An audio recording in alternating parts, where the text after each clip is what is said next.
It's a bit fresh today, isn't it? Oh, yeah. We're the only two idiots who decided to come out on a day like today.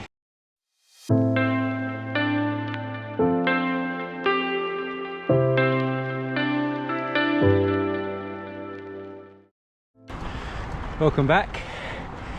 So I thought I'd bring the GoPro again, as it's a fresh -2. I think real feel is something like -5. But yeah, just doing an easy couple of hours this morning with Billy, and thought I'd share some tips for riding the Festive 500 this year.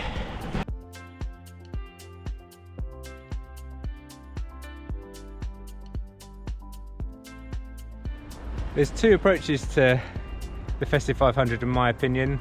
There's the back-to-back rides, keeping it steady, not missing a day, or doing a big ride, having a break, doing a big ride, and then you should be able to do the Festive 500 in, say, like 3 to 4 rides.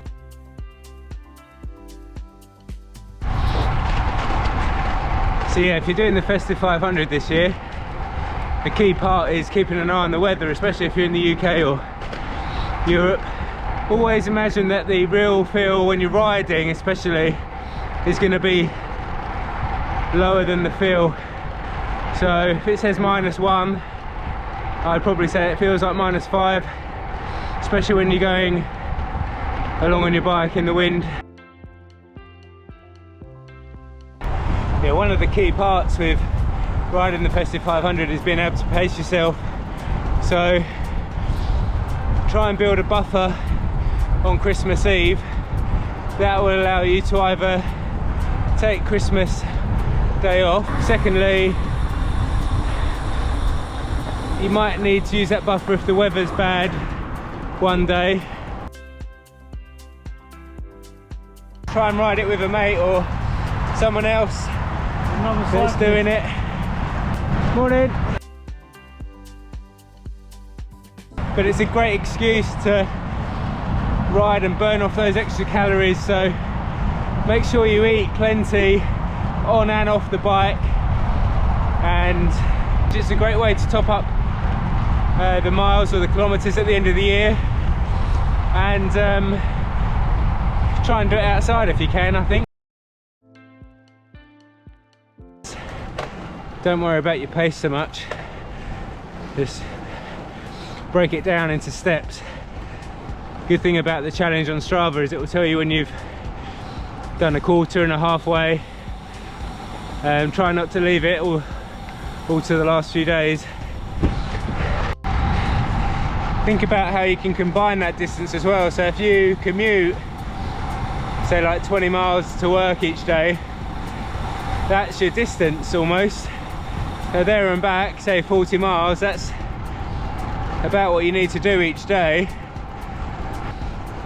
Little and often is a good strategy. So in the years that I've done it previously, I haven't had time to do a 3-hour ride in the morning, so I've done an hour in the morning and an hour in the evening, especially if you're working through the holidays.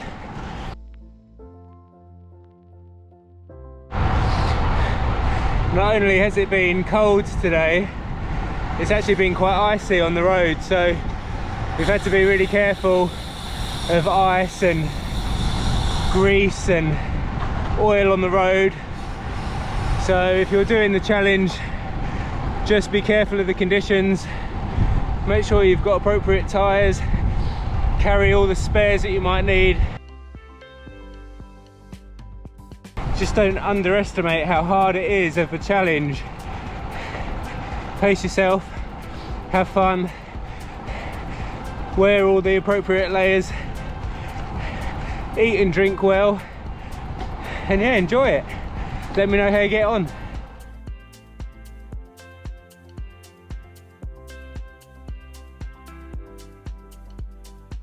So that's it, 42 miles covered today. It was freezing, the coldest ride I've done in probably about a year or so. At times it probably felt like -5, and there was ice and stuff on the road, so just a bit of a slow ride today, just being careful, and it actually suited me if I'm honest. Too cold to go too fast.